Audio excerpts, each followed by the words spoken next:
Kolkata medical কলেজের বড় সাফল্য। খেলার ছলে আলপিন গিলে ফেলেছিল 7 বছরের এক নাবালিকা। জরুরি অস্ত্রোপচারে রাজ্যের এই সরকারি হাসপাতালে বাঁচল প্রাণ। কলকাতা মেডিকেল কলেজ অ্যান্ড হসপিটালের ইএনটি বিভাগের চিকিৎসকরা 15 মিনিটের মধ্যে পিনটি বের করে আনেন। দেরি হলেই ওই নাবালিকার প্রাণ সংশয় হতে পারত বলে জানিয়েছেন চিকিৎসকরা। ঠিক কি ঘটেছিল?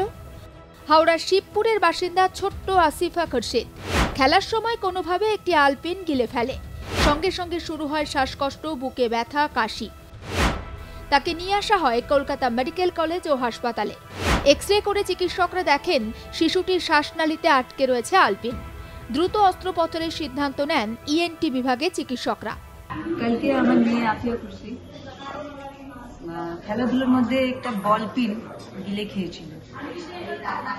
আমরা তাড়াতাড়ি ওকে নিয়ে লোকাল নার্সিং হোমে গিয়েছিলাম।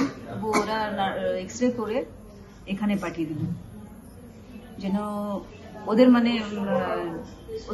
দ্বারা সম্ভব ছিল না ট্রিটমেন্টটা। এখানে আসলে এনারা সঙ্গে সঙ্গে ভর্তি নিয়ে ডক্টররা ট্রিটমেন্টটা স্টার্ট করে দিলেন। আর ওই ট্রিটমেন্ট দিয়ে 15 মিনিটের মধ্যে ওই বল পিনটা আমার বাচ্চার নিঃশ্বাস নলী থেকে এনারা বের করেছে। মেডিকেল কলেজে যখন আনা হয় শিশুটিকে, তখন শিশুটির খাদ্যনালী পেরিয়ে ততক্ষণে ওই দৈত্যাকার পিন বা ক্লিপ পৌঁছে গিয়েছে তার শ্বাসনালীতে। সঙ্গে সঙ্গে মেডিকেল কলেজের নাক, কান, গলা বিভাগের চিকিৎসক সহকারী অধ্যাপক চিকিৎসক দীপ্তাংশু মুখোপাধ্যায়ের নেতৃত্বে তাৎক্ষণিক অস্ত্রোপচারের সিদ্ধান্ত নেওয়া হয়। গতকাল আমাদের কাছে 5:30টার সময় একটা বাচ্চা অ্যাডমিশন হয়। যে বাচ্চাটা 2:30টার সময় একটা পিন, যে পিনটা জেনারেলি বোরখার পিন জাতীয় পিন যেগুলো, সেই পিনটা অ্যাক্সিডেন্টালিও খেয়ে ফেলে এবং খেয়ে ফেলার পর কাশি শুরু হয়। এবং কাশি যে শুরু হয় তার সঙ্গে শ্বাসকষ্ট আর চেস্ট পেন। তখন লোকাল নার্সিংহোমে যায়, সেখান থেকে ওদের মেডিকেল কলেজে পাঠিয়ে দেওয়া হয় এক্স-রে করে। এক্স-রে দেখা যায় যে শ্বাসনালীর মধ্যে পিনটা গেঁথে আছে।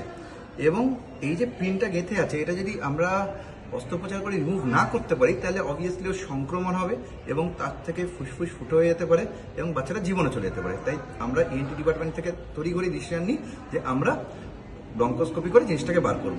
যদি এই আলপিন বার করা না যেত তাহলে ঘটতে পারত বড় বিপদ, সে কথাও জানাচ্ছেন চিকিৎসকরা।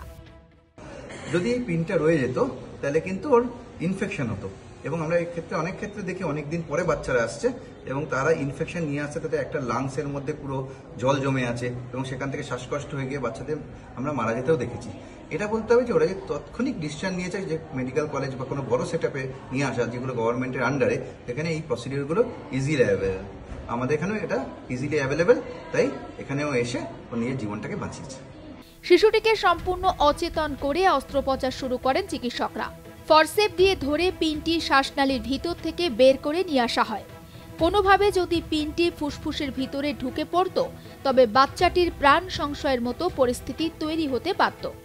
অস্ত্রোপচারে ডাক্তার দীপ্তাংশু মুখোপাধ্যায় ছাড়াও ছিলেন ইএনটি বিভাগের junior resident doctor Shubhajit Mukherjee ও সোমদত্তা ঘাঁটি, ছিলেন অ্যানেস্থেশিয়া বিভাগের ডাক্তার রবীন্দ্রনাথ মণ্ডল এবং ডাক্তার সুমিত গোস্বামী। এখন বাচ্চাটি সুস্থ আছে, জেনারেল বেডে দেওয়া হয়েছে তাকে। সায়ন্তিকা বন্দ্যোপাধ্যায়ের রিপোর্ট, আর প্লাস নিউজ, কলকাতা।